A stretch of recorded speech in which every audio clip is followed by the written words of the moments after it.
Nossa atenção tende mais ao negativo do que ao positivo e tudo isso, em relação à negatividade, é muito mais intenso em pessoas com uma personalidade com elevado nível de neuroticismo. Então, eu repito, assista a aula número 2 da jornada, caso você não tenha assistido, porque lá eu explico sobre os traços de personalidade. Mas isso não significa que só quem tem uma personalidade com elevado neuroticismo sofre com isso. Os estudos mostram que a maioria de nós sofre com um viés de negatividade. Alguns mais, é claro, outros menos, mas o viés de negatividade é uma tendência natural, biogênica, uma tendência biológica do cérebro. E a prova disso é que ele é encontrado não só nos seres humanos, mas em outros animais também. Em geral, os animais que possuem circuitos cerebrais que produzem emoções e sentimentos, eles tendem a apresentar um viés de negatividade. O esquilo, por exemplo. O esquilo não espera ver se você vai fazer carinho nele ou não. Ele simplesmente foge de você porque o negativo impera no cérebro dele. E nessa hora, a pergunta que meus alunos mais me fazem é: professor, por que isso? Por que nós temos esse viés para o negativo? E de certa forma, eu já te dei todas as dicas que você precisa para desvendar esse mistério. Se essa é uma característica que nós compartilhamos até com outros bichos, isso provavelmente traz alguma vantagem para a nossa sobrevivência. Então, vamos voltar no passado e pensar nos nossos ancestrais. Lá na savana africana, onde o ser humano vivia em pequenas tribos, milhares de anos atrás, onde nós tínhamos predadores, nós tínhamos bichos que nos devoravam, onde nós vivíamos lutando com as dificuldades impostas pela natureza, com as dificuldades impostas por tribos rivais, por exemplo. Um ambiente onde a média de vida, segundo os estudos, era de cerca de 30 anos de idade, onde um cara que chegava aos 40 anos de idade seria chamado de vovô, onde nós vivíamos pouco, em grupos pequenos, em um ambiente altamente ameaçador, onde tudo queria nos matar. Tenta imaginar esse ambiente e responde uma pergunta para mim. Quem você acha que sobreviveu nesse ambiente tão difícil? O cara que ficava contemplando a beleza das flores, do céu e da natureza? O cara que ficava observando, maravilhado, as coisas positivas da vida? Ou o cara que no menor sinal de uma coisa negativa estava pronto para atacar, para fugir, para ficar congelado no lugar sem se mexer? Enfim, quem sobreviveu com maior eficiência nesse ambiente? O sujeito que contemplava o positivo ou a pessoa que era mais antenada no negativo, pronta para agir para evitar as ameaças? E a resposta nós bem sabemos. O sujeito que ficava apreciando a beleza das flores e das árvores e da natureza, ele não viu o leão que estava ali embaixo vindo morder a perna dele. Quem sobreviveu foi quem estava ligado ao negativo, preparado para agir, preparado para sobreviver a qualquer custo. E nós, eu e você, herdamos os nossos genes desses caras que sobreviveram e por isso nós tendemos a esse viés de negatividade. Algumas pessoas mais, é claro, repito, outras menos, mas em geral a dor de uma perda é maior do que o prazer de um ganho. A duração e a intensidade das angústias tende a ser maior do que a alegria e a duração de momentos felizes. Uma coisinha negativa é capaz de destruir uma experiência positiva muito maior. Uma discussão, um desentendimento é capaz de arruinar uma relação, de separar uma família. E isso tem implicações econômicas, como eu já te disse, porque as pessoas se comportam de maneira diferente quando elas estão sentindo que elas estão perdendo dinheiro, comparado com quando elas sentem que estão ganhando. Essa descoberta é uma das razões pelas quais um cara chamado Daniel Kahneman ganhou o Prêmio Nobel de Economia em 2002. Ele que é um psicólogo. Enfim, o viés de negatividade está presente em diversas formas nas nossas vidas. E ele é uma herança do nosso passado ancestral, uma herança de algo que foi muito bom para a nossa sobrevivência como espécie no passado. Mas acontece que nós não vivemos mais numa savana africana onde tudo quer nos matar. E, no entanto, nosso cérebro continua sendo um cérebro primitivo, vivendo em um mundo moderno.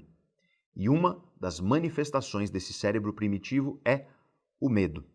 Em muitos casos, como eu te disse, o medo nos protege, ele é muito importante, mas existem casos em que o medo nos paralisa e nos impede de conquistar a vida que nós desejamos.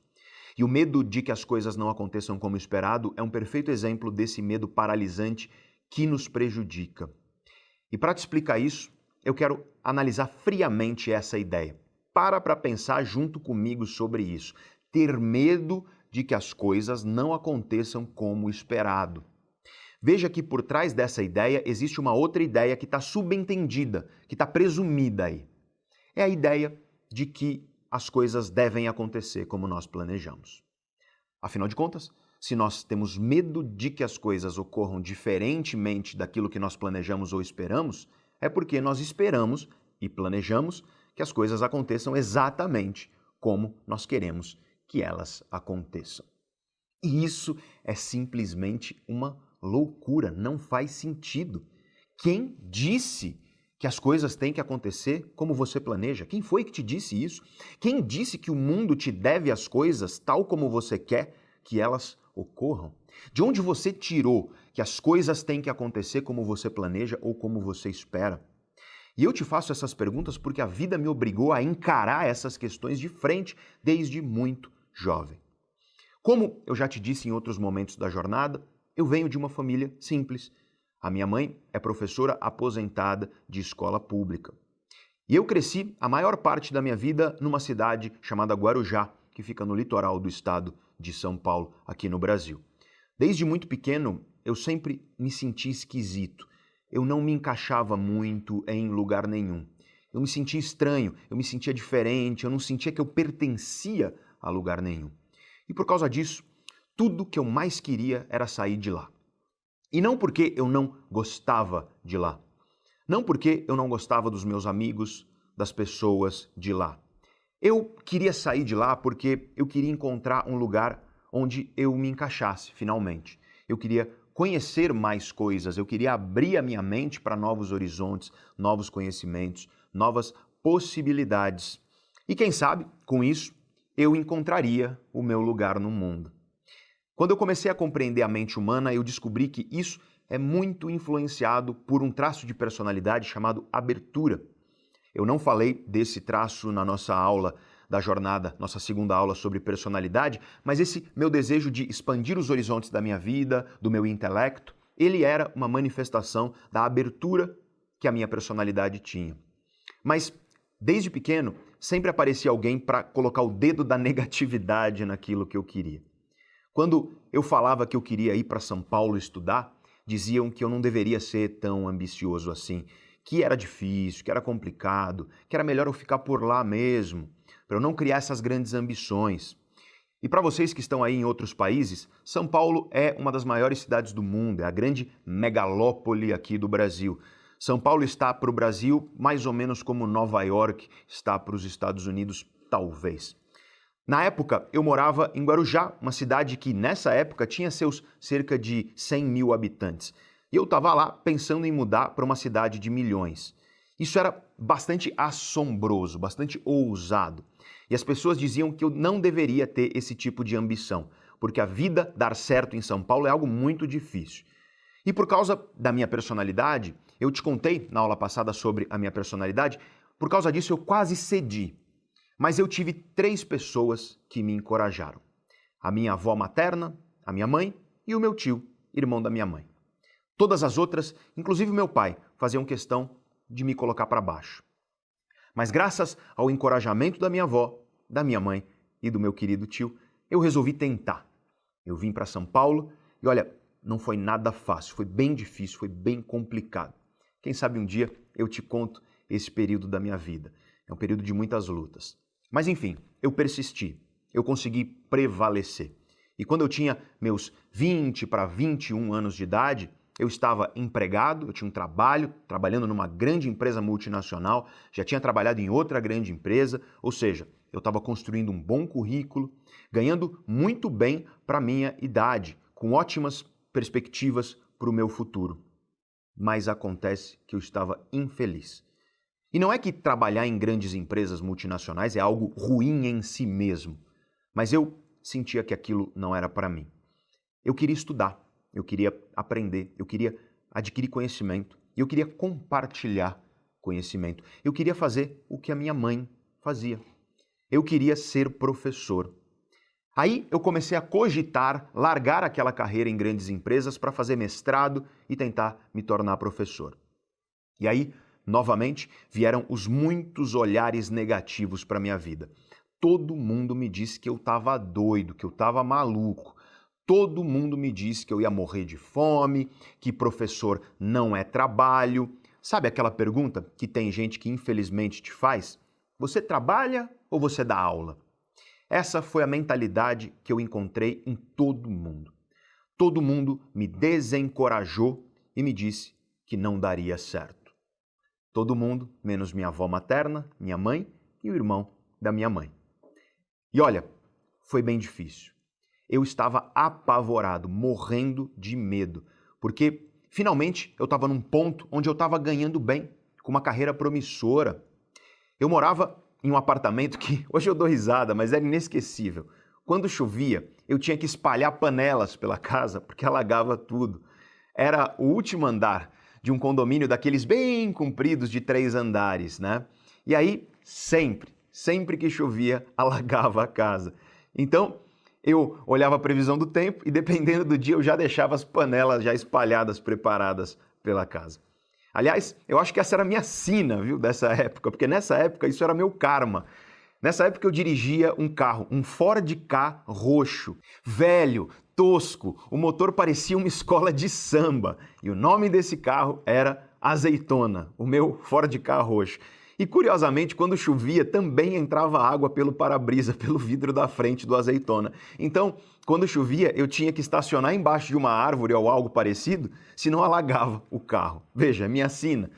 Veja, portanto, que era muito confortável, era muito agradável saber que eu estava ganhando bem ali e que eu tinha uma carreira bacana pela frente, porque finalmente eu poderia melhorar tudo isso na minha vida, melhorar essas condições. Então, quando eu comecei a trabalhar na minha cabeça a ideia de largar aquela carreira, quando eu comecei a pensar em largar aquela oportunidade para me arriscar, para ser professor, olha, eu simplesmente fiquei apavorado, era mais do que medo. O medo foi enorme, gigante. Medo de não dar certo, medo de eu não conseguir, medo das coisas não acontecerem como eu planejava. Mas chegou um ponto, chegou um momento em que eu não suportava mais aquilo que eu estava fazendo. Eu não tinha vontade de sequer levantar da cama. A perspectiva de ir para o escritório me angustiava profundamente. Eu estava triste, eu não via sentido na vida que eu estava levando, e não é nem que eu estava perdido sem saber o que eu queria fazer, porque eu sabia muito bem o que eu queria.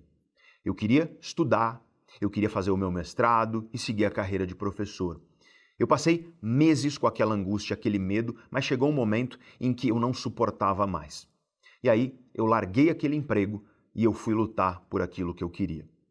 É claro que eu não larguei de maneira impulsiva. Eu me planejei no limite do possível ao meu alcance, eu juntei um dinheiro, eu me preparei ao máximo possível, o máximo que você consegue se preparar, e só então eu larguei, de fato, aquele emprego. E eu nunca esqueço o dia que eu assinei o meu desligamento na empresa. Depois que eu assinei, eu entrei lá no Azeitona e eu senti uma leveza, como se uma tonelada tivesse sido tirada dos meus ombros. E eu fui correr atrás daquilo que eu queria.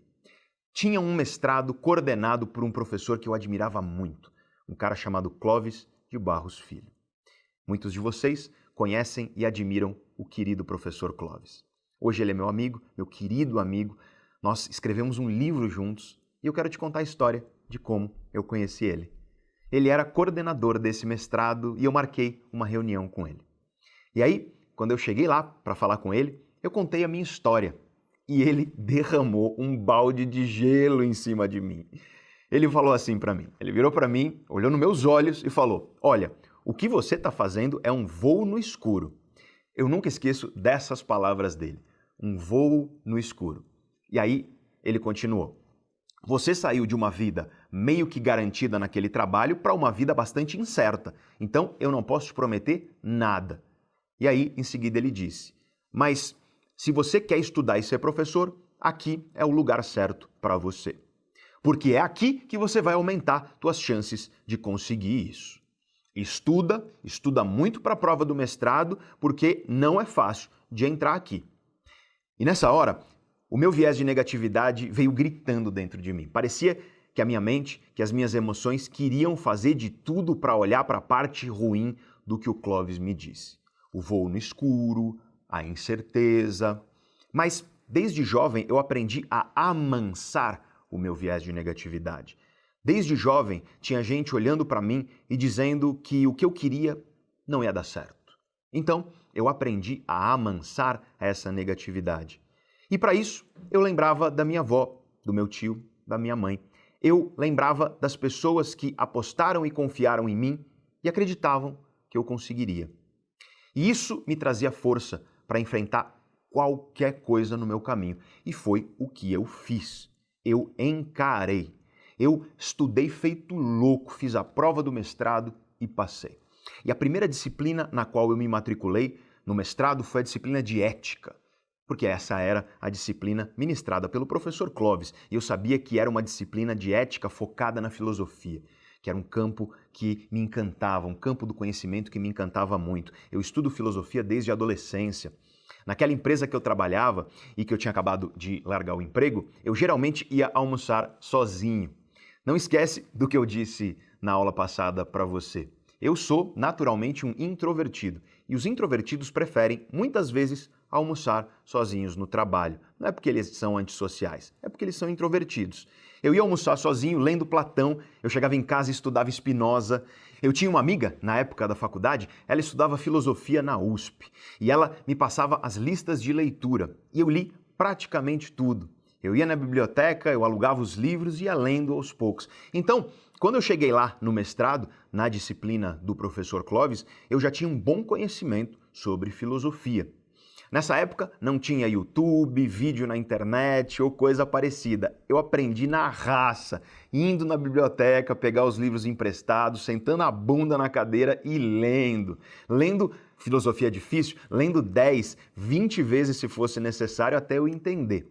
Enfim, eu me matriculei lá na disciplina de ética do Clóvis. E a disciplina foi incrível, como eu imaginava que seria. E no final havia uma prova. E o Clóvis corrigia as provas pessoalmente. Ele chamava os alunos um por um e corrigia junto com o aluno a prova.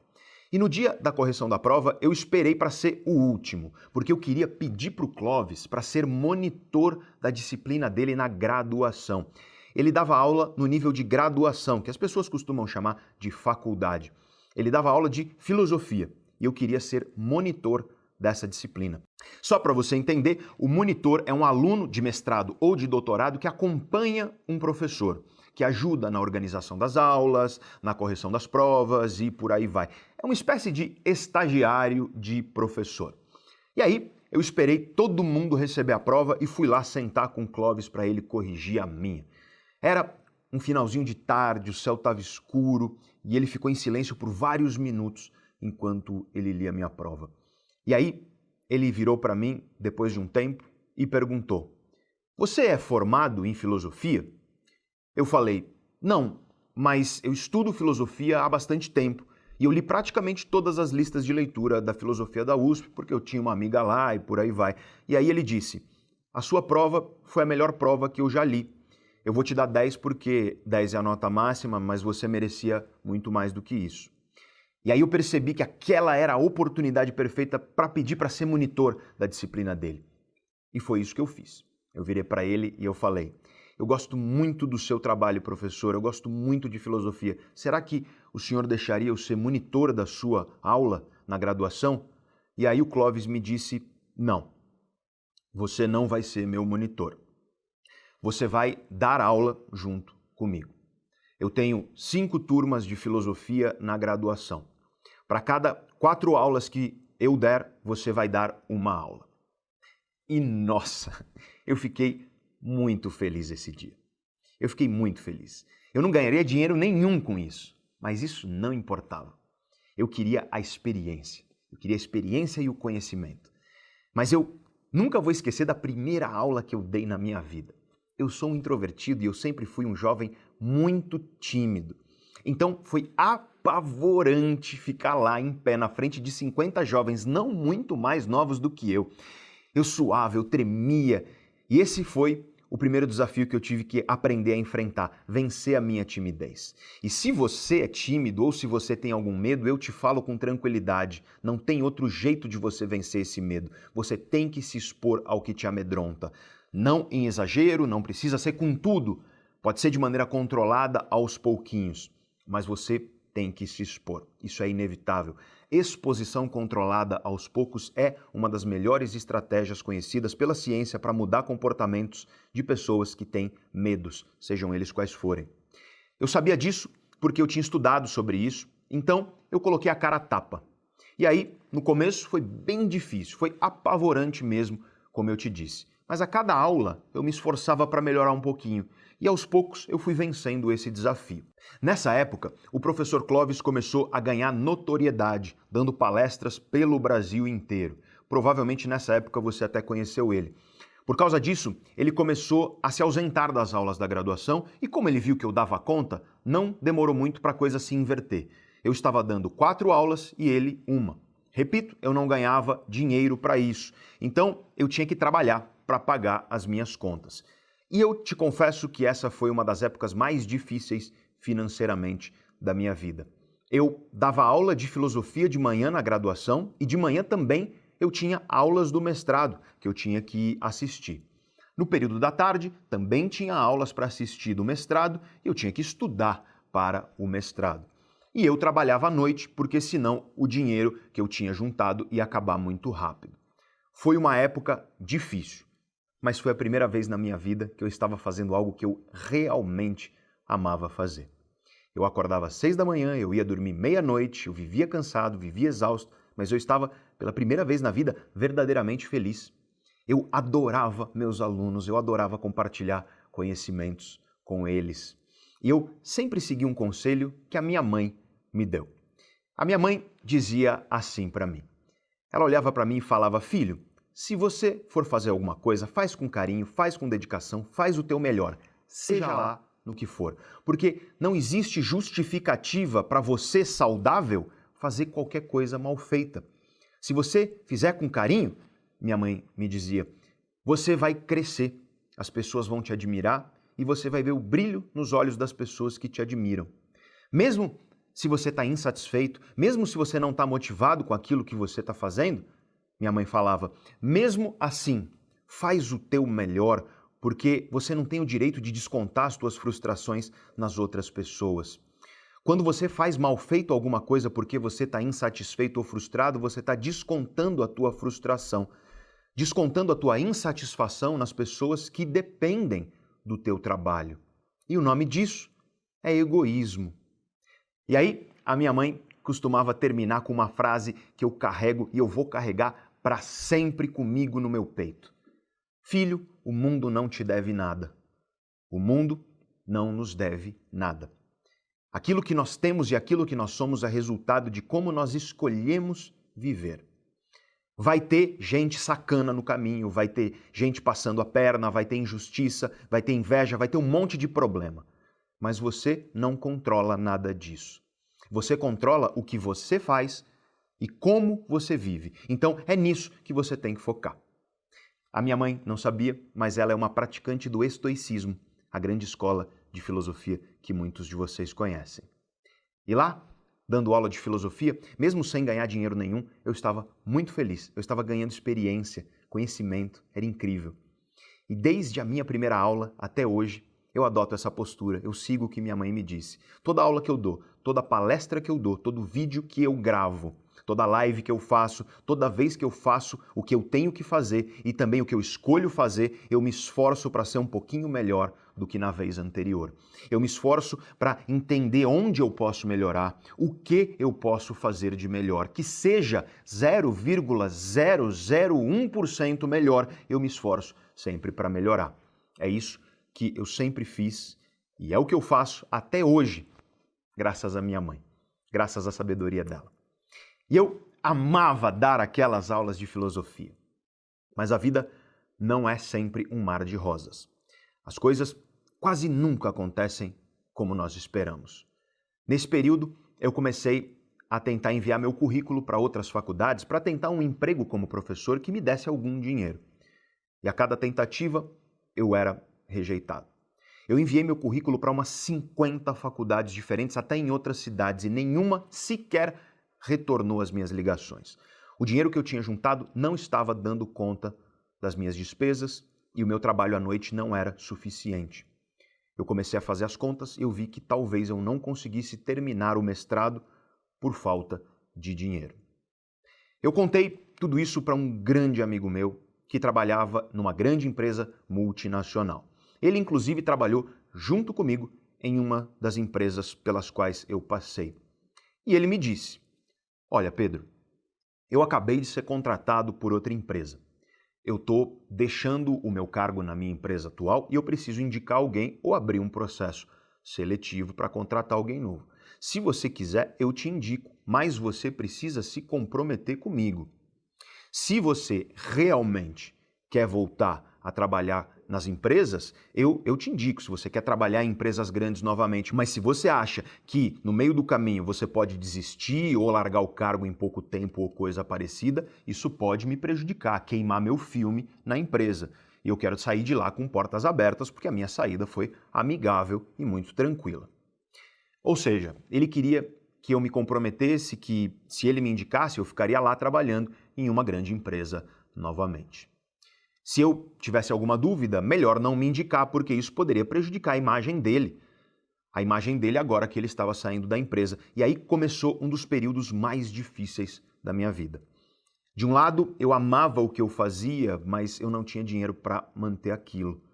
Do outro lado, eu tinha a oportunidade de voltar a ganhar uma grana boa, mas aquilo me faria totalmente infeliz. Meu amigo me deu uma semana para responder e foi uma semana muito angustiante. Lá pela metade dessa semana, eu estava indo para a faculdade dar as aulas de filosofia e meu celular tocou. Eu olhei o identificador e era o professor Clóvis. Eu estacionei o carro numa vaga logo à minha frente e atendi o telefone e aí o Clóvis me disse: "Pedro, eu vou me desligar da faculdade." E aí eu pensei, bom, se eu não tiver mais essas aulas para dar, aí talvez não tenha motivo para continuar nesse caminho de professor mesmo, né? E eu perguntei para ele: "Mas, professor Clóvis, como que ficam as nossas aulas?" E aí o Clóvis respondeu: "Eu vou te indicar para me substituir. Não é uma garantia, você vai passar por um processo seletivo muito rigoroso, mas pelo menos você tem aí uma chance." E nesse momento eu senti uma leveza parecida com aquela de quando eu larguei a carreira nas grandes empresas. Pelo menos eu tinha uma chance. O meu viés negativo gritou, querendo olhar para a incerteza, querendo me fazer sucumbir ao medo. Mas eu amansei a minha negatividade, como eu já sabia fazer, eu foquei na oportunidade. Eu lembrei da minha avó, da minha mãe, do meu tio, das pessoas que apostaram em mim, que confiaram em mim. E isso me encheu de energia e eu comecei a estudar. Porque foi como o Clóvis disse, foi um processo seletivo bem rigoroso. Eu fiz uma entrevista com o chefe de departamento e eu passei nessa entrevista. Eu passei por uma análise de currículo e olha, o meu currículo acadêmico era muito fraco, eu tinha acabado de começar a carreira acadêmica, mas eu passei. Eu fiz uma prova bastante difícil, eu passei. E aí tinha uma fase final desse processo seletivo, uma aula-teste. Era uma aula, mas não era para alunos. Na plateia dessa aula estariam professores do departamento, o chefe do departamento e um dos diretores da faculdade. Imagina para um introvertido o quão apavorante isso era. E eu sabia que eu estava concorrendo com outros professores muito mais experientes do que eu. Mas eu comecei a estudar, eu comecei a me preparar. A data dessa aula estava marcada, dessa aula teste. E eu estudei e eu me preparei, mas as coisas nunca acontecem como a gente imagina e o mundo não nos deve nada. Às vezes a vida te joga flores, às vezes ela te joga pedras e você não sabe o que vai vir pelo caminho. Cerca de uma semana antes dessa minha aula teste, eu estava na academia, fazendo musculação no finalzinho da tarde. Saindo da academia, eu vi algumas ligações perdidas no meu celular, ligações da minha mãe. Eu cheguei em casa para tomar banho, me arrumar para trabalhar, mas antes eu liguei para minha mãe para ver o que ela queria. E ela me disse que a minha avó tinha sofrido um acidente. A minha relação com com a minha avó não era como a da maioria das pessoas, porque, como eu te disse já, a minha mãe era uma professora de escola pública. E então isso significa que ela teve que trabalhar muito para sustentar 2 filhos praticamente sozinha. A minha mãe saía de casa muito cedo e voltava tarde. Então, quem me criou, quem esteve comigo no dia a dia de toda a minha infância, foi a minha avó. Ela foi uma segunda mãe para mim. Minha avó nasceu em Funchal, na Ilha da Madeira, em Portugal. Quando o nazismo começou a chegar mais perto do oeste europeu, a família da minha avó fugiu para o Brasil. Ela chegou no Porto de Santos e lá em Santos ela conheceu o meu avô. O meu carinho pela leitura, pelos clássicos, a minha admiração pelo conhecimento, o meu apreço pela carreira de professor, tudo isso é graças à minha avó, porque graças a ela que a minha mãe também aprendeu tudo isso e transmitiu para mim. Existe algo muito especial na cultura ocidental, europeia em geral, e na cultura portuguesa em específico, que é uma admiração e a valorização da erudição. Conhecer os grandes pensadores, os grandes escritores, buscar conhecimento é algo muito valorizado culturalmente. E foi por isso que a minha mãe, a minha avó e o meu tio, que era filho dessa mesma avó, é por isso que eles foram os únicos que me incentivaram quando eu resolvi que eu queria ser professor. Porque, para eles, o conhecimento é sim um caminho digno de se viver, por mais que muita gente não reconheça isso, infelizmente. Por mais que seja difícil a carreira de professor para a maioria dos professores no Brasil. Mas a minha mãe, ela mesma, encarou esse desafio graças ao incentivo da minha avó. E graças ao incentivo delas e do meu tio, eu encarei também. Eu cresci ouvindo fados portugueses. Eu tenho enorme carinho pela cultura portuguesa porque eu vivi aqui no Brasil um pedacinho dessa cultura, graças à minha avó. Na época desse acidente, minha avó já era idosa, mas ela era uma mulher imponente, alta, forte, cheia de energia. Ela gostava de fazer tudo andando, ela gostava muito de caminhar pela cidade para fazer as coisas dela.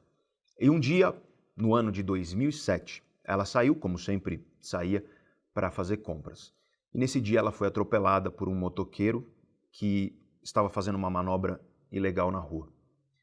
Ela caiu, ela bateu a cabeça, mas como ela era uma mulher muito saudável, ela conseguiu voltar andando para casa. O meu tio, que eu já contei para vocês dele, ele estava em casa e notou que ela estava estranha, ela começou a apresentar sintomas neurológicos. Meu tio levou a minha avó ao hospital, ela foi internada e logo descobriram uma hemorragia no cérebro dela. Ela entrou em coma e foi para a UTI. Isso tudo foi muito rápido. Eu, que moro em São Paulo, peguei meu carro e desci a serra, rumo à cidade de Santos, onde a minha avó vivia. Quando eu cheguei, o horário de visitas do hospital ele já havia se encerrado. Então eu combinei com a minha família de visitar a minha avó no dia seguinte, pela manhã. E aí, na manhã do dia seguinte, nós fomos ao hospital. Eu, minha mãe, meus tios, meu irmão, minha prima. E depois de um tempo, na sala de espera, liberaram a nossa entrada.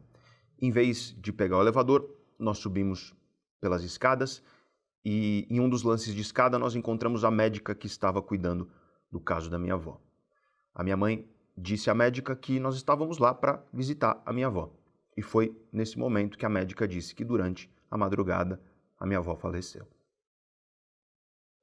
Peço desculpas pela rápida intromissão e corte, mas me emociona muito ainda falar disso hoje. Muitos de vocês já passaram por isso. E alguns de vocês não passaram. Infelizmente, eu gostaria de te dizer que você não vai passar, mas é inevitável. Cedo ou tarde, de um jeito ou de outro, nós perdemos as pessoas que nós amamos. E nessas horas não é tristeza que a gente sente. O luto não é uma mera tristeza. O luto ele é uma batalha para que a nossa vida volte a fazer sentido. E quando eu perdi a minha avó, o mundo simplesmente deixou de fazer sentido. Aquela pessoa que foi meu alicerce, minha inspiração, minha vida, não estava mais aqui. E isso tudo aconteceu poucos dias antes da minha aula teste, fatídica. O velório da minha avó foi na noite anterior à minha aula teste. Eu confesso que eu pensei em cancelar. Eu pensei em adiar, explicando que eu estava em luto, e eu acredito que eu provavelmente conseguiria esse adiamento, afinal, era uma situação compreensível, mas a última vez que eu vi minha avó foi quando ela estava viva, saudável. A última vez que eu tinha visto ela foi um fim de semana antes da semana em que ela faleceu. Eu estava indo embora do apartamento dela para voltar para São Paulo e eu sempre brincava com ela quando eu estava indo embora. Eu falava para ela: vó, se cuida, hein? Vê se cuida. E ela, que sabia das dificuldades financeiras que eu estava passando, ela respondia preocupada: se cuida você, eu tô ótima, não tem que se preocupar comigo. Eu decidi que essa ia ser a minha última lembrança que eu tenho dela. Eu decidi guardar essa memória e por isso eu não quis ver a minha avó no velório. Eu esperei o caixão ser fechado para me despedir. E com essa lembrança em mente, eu lembrei que quando todo mundo duvidava de mim, as únicas pessoas que acreditaram em mim foram justamente minha avó, minha mãe e meu tio, ambos filhos dessa mesma avó. Então eu me recusei a adiar a minha aula teste. Minha avó acreditou em mim, me incentivou, então eu vou lá e eu vou honrar a vida dela. Eu vou honrar todo o apoio que ela me deu e eu vou dar a melhor aula que eu já dei na minha vida. Depois do velório, que foi lá em Santos, minha família foi jantar em um restaurante próximo e depois do jantar, por volta de umas 9 horas da noite, eu entrei no meu carro e eu fui para a estrada, subi a serra rumo a São Paulo, porque a minha aula teste era às 8 da manhã do dia seguinte. E eu dei a minha aula teste e eu passei. Eu fui contratado como professor da disciplina de filosofia na cadeira que era ocupada pelo professor Clóvis de Barros Filho. Eu comecei a dar aula um ano antes, sem ganhar dinheiro nenhum, com 22 anos de idade. Eu me tornei professor com carteira de trabalho assinada quando eu tinha 23 anos de idade, quase 14 anos atrás. E esse episódio, ele me ensinou muita coisa. A principal é a importância de valorizar quem a gente ama, porque minha relação com a minha avó foi simplesmente incrível. Eu não mudaria nada. Eu tenho muita saudade, é claro, eu sonho com ela muitas vezes, mas são sempre sonhos alegres e lembranças que são muito gostosas. Eu não teria feito nada diferente, porque nós nos valorizamos, nós vivemos a melhor vida que poderia ser vivida e a melhor relação que poderia ser vivida entre um neto e uma avó. E eu digo a você, valorize as pessoas que você ama enquanto elas estão aqui. Assegure-se de que as pessoas que você ama estejam cientes do teu afeto. Não espera que elas não estejam mais por perto para só então demonstrar o teu carinho. Porque se você fizer isso, o teu arrependimento vai ser dilacerante. E a segunda lição que eu aprendi foi sobre o medo. Coragem não é a ausência de medo. Quem não tem medo é tolo. Coragem é a escolha inteligente de quais medos você vai enfrentar para chegar onde você quer chegar. Porque não tem jeito. Se você quer mudar, você precisa enfrentar os teus medos. Mas você não precisa enfrentar todos os teus medos. Eu tenho medos que são inconsequentes na minha vida. Eu morro de medo, por exemplo, de pular de paraquedas. E eu provavelmente nunca vou fazer isso. O meu irmão é paraquedista. Ele simplesmente adora isso. Para ele, enfrentar esse medo foi importante. Mas esse medo não é minha prioridade. Ele não faz parte dos medos que eu preciso enfrentar para chegar onde eu quero. Saiba quais medos você precisa encarar para chegar onde você deseja. Tenha isso claro na tua cabeça. Esse é um elemento fundamental do teu projeto de vida. Saiba com clareza quais medos precisam ser enfrentados por você e quando você tiver isso claro, comece a enfrentar. Não precisa ser de uma vez, não precisa ser na loucura, mas aos poucos, todos os dias, de maneira consistente, você enfrenta e a tua vida vai ter muito mais chance de mudar para melhor se você fizer isso, porque foi assim que eu enfrentei tantas dificuldades e me tornei professor. Mas as dificuldades da minha vida não pararam por aí. Eu era literalmente o professor mais jovem da faculdade e eu sofri bastante preconceito por causa disso. Pessoas que não me levavam a sério, que não levavam a sério o meu trabalho, que não levavam a sério o que eu dizia e o que eu fazia. E eu estou falando aqui de outros professores, chefes de departamento, diretores e por aí vai. Não dos alunos, porque tinha uma coisa que me manteve firme todos esses anos: os meus alunos. Nessa faculdade, onde eu fui professor por muitos anos, os melhores professores ganhavam bônus. Um dinheiro a mais no final do ano como prêmio pelos bons resultados. Eu ganhei bônus todos os anos em que eu trabalhei lá. Os alunos avaliavam os professores no fim do semestre e eu era sempre um dos que tinha melhor avaliação por parte dos alunos. Mas isso não facilitou as coisas para mim. Eu não conseguia crescer dentro daquela faculdade, os chefes de departamento não atribuíam aulas a mim.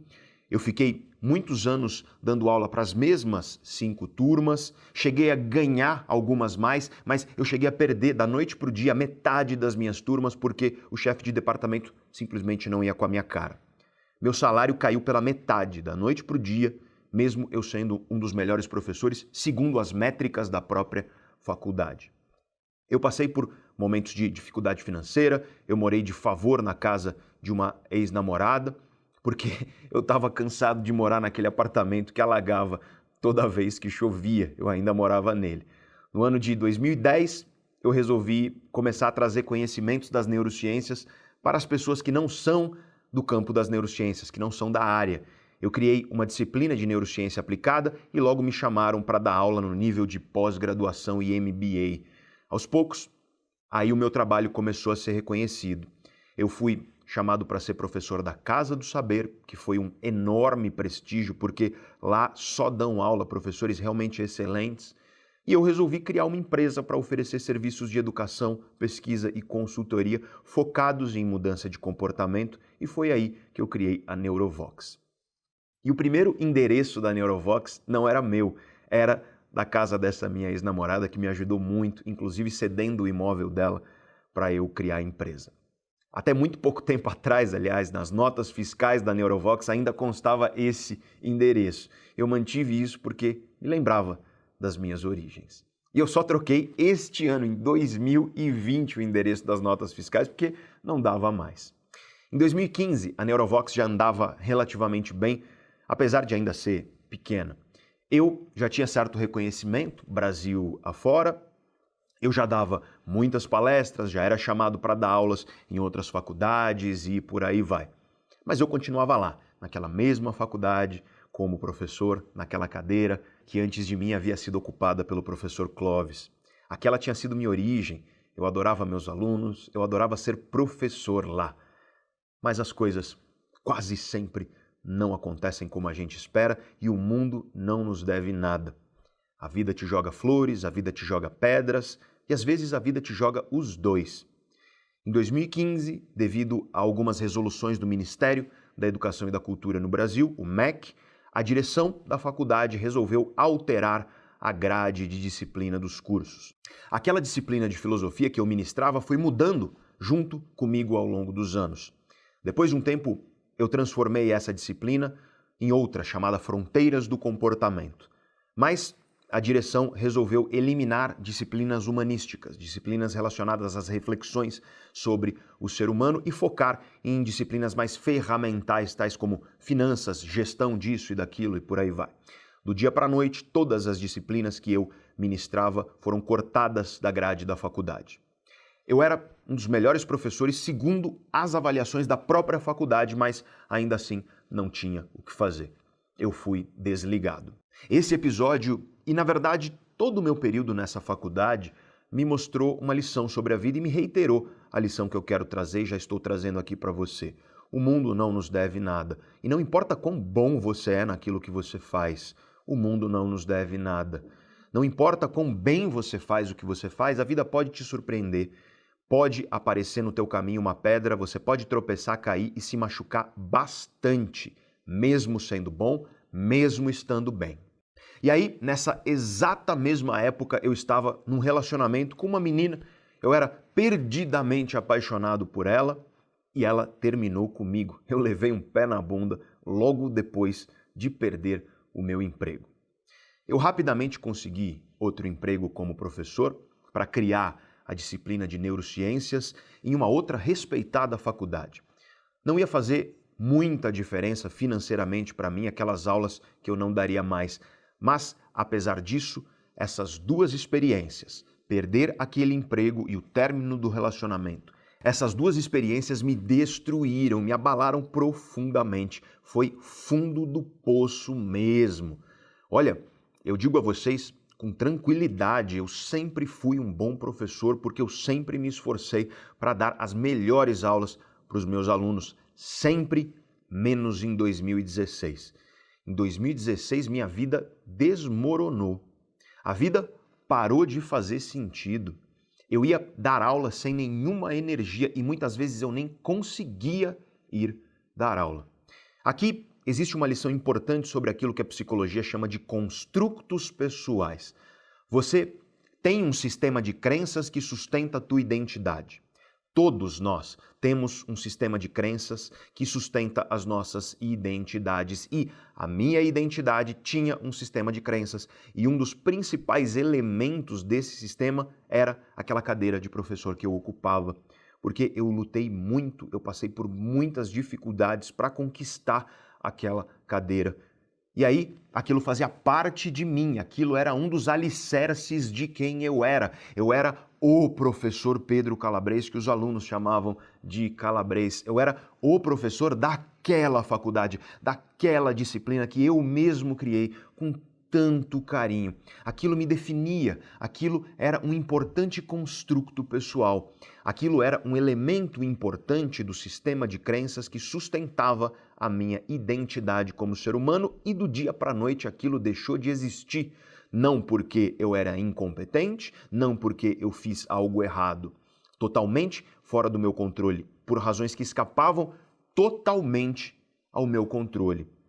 E quando um construto pessoal nosso é destruído, a nossa identidade é abalada. Eu fiquei sem saber quem eu era. Sem aquela carreira, sem aquela disciplina que eu criei, que eu lutei tanto para conquistar, quem sou eu agora? É muito comum as pessoas desmoronarem quando seus construtos pessoais são destruídos, especialmente de repente. É muito comum, por exemplo, pessoas que se aposentam caírem em depressão, justamente porque o trabalho era um construto pessoal importante e agora, do dia para a noite, sem aquela carreira, a pessoa não sabe mais quem ela é e a vida simplesmente perde sentido para ela. Esse é um exemplo, existem vários, mas eu, naquela época, estava perdido, sem saber quem eu era e, para piorar, minha relação romântica, que de certa forma servia como um apoio naquele momento difícil, ela também acabou. Ou seja, outro construto pessoal que também foi embora da minha vida ao mesmo tempo. E não tem jeito. Se um construto pessoal importante da tua vida é destruído ou desaparece, a única saída para você recuperar tua saúde mental é construir novos construtos e valorizar os outros construtos que você ainda tem. Novamente, aqui, minha família foi muito importante. Meu irmão foi fundamental, minha mãe foi fundamental. Meu tio foi fundamental. Se eu não tivesse minha família como construto pessoal, teria sido muito mais difícil. Nessa época, eu já tinha alguns vídeos no YouTube. Tinha um vídeo em especial de uma palestra que eu dei em 2014, quando eu tinha menos quilos no corpo e mais cabelo. Essa palestra viralizou, uma palestra chamada Por que é tão difícil mudar?, que eu ministrei para funcionários do governo do estado de São Paulo. Essa palestra viralizou e ela me deu uma ideia lá em 2014 ainda. E se eu criasse um canal no YouTube? Mas para todo mundo que eu falei essa ideia, literalmente todo mundo disse que era uma furada. Então eu meio que desencanei, eu esqueci disso. Mas eis que chega 2016 e eu tô perdido, sem saber quem eu sou, numa crise de identidade. E aí eu lembrei daquela palestra. Eu lembrei que ela tinha viralizado na internet, que, portanto, as pessoas se interessam por as ideias que eu falo. E eu parei para pensar no que eu estava sentindo. Eu estava passando por um processo difícil. A dor do coração partido, pelo término de um relacionamento, a crise existencial pela perda de um emprego que me definia, e eu sabia muito bem o que eu estava sentindo dentro de mim. Eu tinha o conhecimento sobre aquilo, era aquilo que eu estudava. E aí eu pensei, e se eu criar um canal no YouTube para falar sobre cérebro, mente e comportamento? E se eu criar um canal para ajudar as pessoas, para levar conhecimento às pessoas, conhecimento sobre o que acontece conosco quando nós passamos por esses momentos tão difíceis da vida? Essa é uma lição importante que já é bem antiga. Buda nos disse isso, Jesus nos disse isso e a ciência atual nos confirma isso. Quando você ajuda o outro, quando você salva o outro, você salva também a si mesmo. Mas, de novo, mais uma vez, os olhares negativos vieram para a minha vida. Todo mundo, literalmente todo mundo com quem eu conversei sobre isso me disse que eu não deveria criar o canal, que era perda de tempo, que eu deveria dar aula, escrever artigo científico, focar na carreira acadêmica, dar palestra, que o YouTube era lugar de besteira, de zoeira, de vídeo engraçado, que vídeos longos sobre coisas sérias não dariam certo, que os únicos vídeos longos que davam certo no YouTube eram de videogame, enfim. Todo mundo me disse que a iniciativa do YouTube seria um fracasso, mas eu amancei a minha negatividade, como eu sempre fiz e eu aprendi a fazer, e eu criei o canal. Eu coloquei no canal o mesmo nome da minha empresa, Neurovox, a mesma empresa que eu criei em 2010, usando o endereço da minha ex-namorada quando eu morava de favor na casa dela. O primeiro vídeo do canal se chama O que são emoções e sentimentos. O segundo vídeo se chama O cérebro apaixonado. E o terceiro se chama A dor do coração partido e o quarto, O que nos faz felizes. Acho que dá para você notar que o início do canal foi autobiográfico, um retrato do que eu estava vivendo. E eu te confesso que eu não esperava muita coisa do canal. Tanta gente tinha me dito que aquilo não daria certo e, de certa forma, eu acreditei. Mas o canal cresceu. Hoje, no momento que eu estou gravando esse vídeo, ele tem mais de 1.300.000 inscritos e no último mês nossos vídeos foram visualizados quase 4 milhões de vezes. A empresa cresceu, eu fui chamado para trabalhar como consultor na maior empresa de televisão, maior emissora de televisão do país, participando de programas que são exibidos para dezenas de milhões de pessoas. Eu sou frequentemente chamado para programas de televisão de todas as emissoras do Brasil, programas de rádio, enfim. Eu tenho o privilégio hoje de, inclusive, dar palestras ao lado de gigantes, heróis da minha vida. Eu tenho o privilégio de disseminar conhecimento para milhões de pessoas. E hoje eu posso dar para minha mãe aquilo que, infelizmente, eu não pude dar para minha avó. Uma boa condição de vida, uma vida digna e à altura do que ela merece por tudo que ela fez. E aqui eu quero contar uma rápida curiosidade. Aquela palestra de 2014 que colocou na minha mente a semente, a ideia que culminou em criar o canal Neurovox no YouTube, ou seja, a palestra que me deu a ideia de criar o canal, ela foi uma palestra onde eu tomei um calote. Eu não fui pago.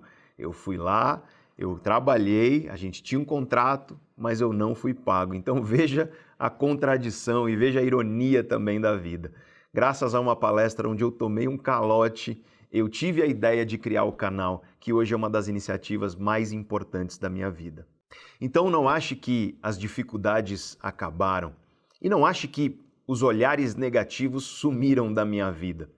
Tem gente que não gosta de mim porque, para um professor, eu sou uma pessoa relativamente conhecida, reconhecida pelo meu trabalho, e tem gente no mundo acadêmico que não gosta disso, não sei porquê. Tem gente que não gosta de mim por causa da minha voz, por causa da minha cara, por causa do meu nariz, por causa do meu cabelo, enfim. Tem gente que aparecia me mandando mensagem no YouTube quando me via na TV ou no rádio. Tem gente que me dizia o seguinte, que aquilo era desperdício, que era um desserviço, um desperdício do meu tempo. E curiosamente, essas mesmas pessoas talvez não saibam que teve gente que me disse a exata mesma coisa quando eu resolvi criar o canal do YouTube. Não faz isso, é um desserviço, é um desperdício, foca no mundo acadêmico. Ou seja, se eu ouvisse esse tipo de conselho, eu não teria criado o canal Neurovox e essa pessoa que está me criticando por eu estar lá na TV ou no rádio, ela mesma não teria me conhecido. Sempre vai haver olhares negativos para aquilo que você faz e para aquilo que você quer na sua vida. E tentar agradar todo mundo é condenar a tua vida à eterna frustração. Tem gente que é negativa. Tem gente que olha para o problema. Tem gente que escolhe focar naquilo que sente de ruim, em vez de construir algo que seja bom. Eu tive medo quando eu larguei uma carreira promissora para me tornar professor. Eu tive medo todos os anos no início da carreira de professor, porque eu percebia que os diretores, os chefes, os colegas não me levavam a sério devido à minha idade. E eu tive medo durante a maioria da minha vida, porque a grana era curta, o dinheiro era difícil. Eu fazia o que a maioria dos brasileiros, infelizmente, tem que fazer. Eu ia ao supermercado e para colocar uma coisa no carrinho, geralmente eu tinha que tirar outra. Depois de um tempo a vida melhorou, dinheiro deixou de ser um problema tão grande, mas as pedradas e as pauladas da vida continuaram vindo. Eu perdi o emprego que me definia, junto com um relacionamento que era muito importante para mim. Eu tive medo de criar um canal no YouTube para falar sobre ciência, sobre filosofia. Mas coragem não é a ausência de medo. Coragem, lembre-se, é saber escolher com inteligência os medos que você vai enfrentar para chegar onde você quer chegar. Os olhares negativos continuam até hoje na minha vida, mas eu vou contar um segredo para vocês. É uma ferramenta que eu uso todos os dias que eu acordo, para amansar a minha negatividade, para acordar bem, para acordar com vitalidade e construir aquilo que eu quero construir para a minha vida. Eu aprendi essa ferramenta com cientistas da Mayo Clinic, uma importante organização de saúde dos Estados Unidos. Eu recomendo que você use essa ferramenta sempre que a negatividade vier te morder. De preferência, eu recomendo que você use logo de manhã, antes mesmo de você colocar o pé no chão, antes de você sair da cama, antes de você pegar o teu celular. Eu quero te guiar então agora por essa ferramenta. Eu peço que você me acompanhe e faça tudo o que eu vou dizer aqui a partir de agora junto comigo, porque eu vou te guiar por essa ferramenta. Eu te peço então para você fechar os seus olhos agora, por favor. E eu vou te guiar por esse exercício. Então, feche os seus olhos e imagine que você está acordando pela manhã. Imagina você acordando pela manhã, imagina a cor do chão do seu quarto. Imagina como você está deitado na cama, a sensação do lençol no seu corpo. Lembra da sensação do travesseiro na sua cabeça, no seu rosto. Tenta lembrar da tua manhã. E agora, eu quero que você pense em uma pessoa na tua vida pela qual você sente muita gratidão. Uma pessoa pela qual você sente muita gratidão. Pensa nela agora e pensa sobre as muitas maneiras pelas quais essa pessoa tocou a sua vida. As coisas que ela fez ou que ela faz que tornam tua vida melhor, que tornam tua vida mais especial. E aí, na tua cabeça, na tua mente, segura a mão dessa pessoa. Pega a mão dela nas tuas mãos. Lembra dos olhos dela, do sorriso dela. Lembra das feições dela. Olha nos olhos dela e envia tua gratidão silenciosa para essa pessoa. Dá um abraço forte nela aí dentro da tua mente e agradece essa pessoa. Agora, eu quero que você imagine uma segunda pessoa da tua vida, pela qual você sente muita gratidão. Imagina essa pessoa, traz essa pessoa para a tua mente. Olha nos olhos dessa pessoa, aí na tua mente, e perceba a cor dos olhos dela, o brilho nos olhos dela em momentos em que você via essa pessoa feliz. Imagina que essa pessoa está muito, muito feliz, onde quer que ela esteja. Que ela está muito feliz, muito alegre. Lembra do sorriso dela de alegria. E agora, envia tua gratidão silenciosa para essa pessoa. Agradece a ela por ela existir. Vamos continuar e vamos encontrar uma terceira pessoa importante da tua vida. pela qual você sente gratidão. Encontra essa pessoa. Traz essa pessoa para a tua mente. Volta no tempo. Volta no tempo e lembra de você muito tempo atrás. Lembra de um momento quando você era criança, um momento feliz da tua infância. Lembra de você mesmo nesse momento da tua infância. E agora, você viajou no tempo e você encontrou você mesmo. Então você está encontrando agora aí na tua mente você mesmo, criança, exatamente nesse momento gostoso que você viveu na tua infância.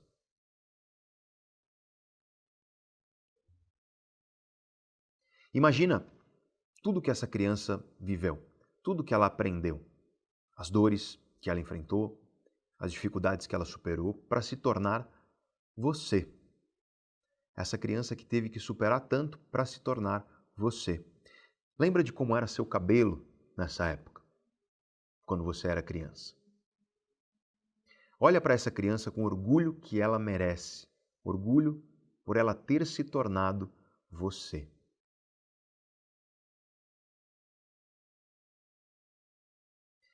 E olha nos olhos dessa criança e envia tua gratidão silenciosa para você mesmo. E agora, nós vamos trazer para nossa mente uma outra pessoa que você ama muito, mas que já faleceu, que já não está mais aqui. Traz essa pessoa para a tua mente, pensa nela, imagina ela na tua frente. Você está encontrando essa pessoa agora. E agora que ela te viu, ela abriu um sorriso de alegria enorme por te ver. Os olhos dela brilham de alegria por te encontrar. Dá um abraço apertado nessa pessoa. Dá um abraço gostoso, longo e apertado nessa pessoa. E enquanto você está abraçando essa pessoa, envia para ela a tua gratidão silenciosa.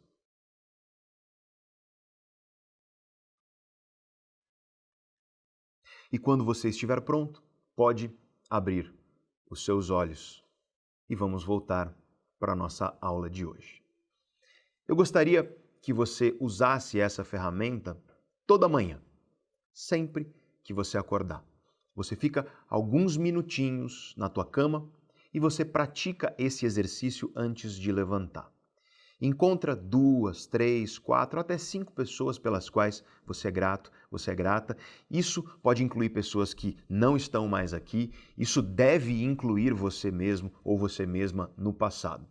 Caso você seja uma pessoa esquecida, coloca um post-it no espelho do banheiro, lembrando de fazer esse exercício. Aí, se você esquecer, você chega no banheiro e lembra. E aí você volta para a cama, se cobre de novo e faz o exercício deitado lá. Não faz o exercício no banheiro, porque eu quero que você crie o hábito de fazer o exercício na cama antes de você se levantar. Eu sei que a maioria de vocês que fez o exercício agora junto comigo já está se sentindo melhor, menos negativa e mais leve. Alguns de vocês, inclusive, se emocionaram por encontrar pessoas tão especiais. E aqui fica a lição. Essas pessoas existem não só onde elas estão, elas existem dentro de você.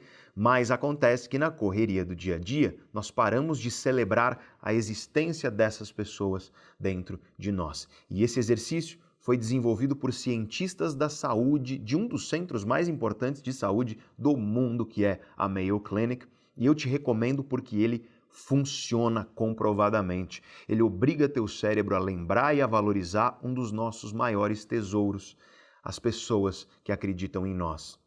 E eu sei que alguns de vocês não tiveram o privilégio que eu tive de ter pessoas que acreditam em vocês. Eu sei disso, mas então, se esse é o caso, no teu exercício, na tua manhã, lembra de mim, porque eu acredito em você.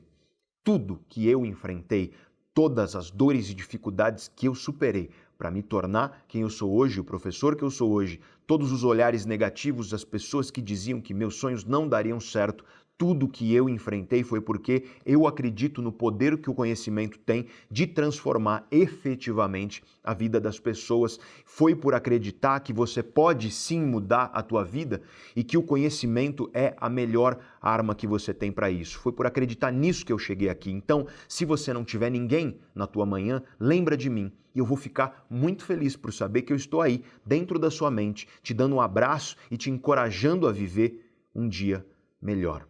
Esse é um dos meus segredos. Eu abraço a minha avó toda manhã.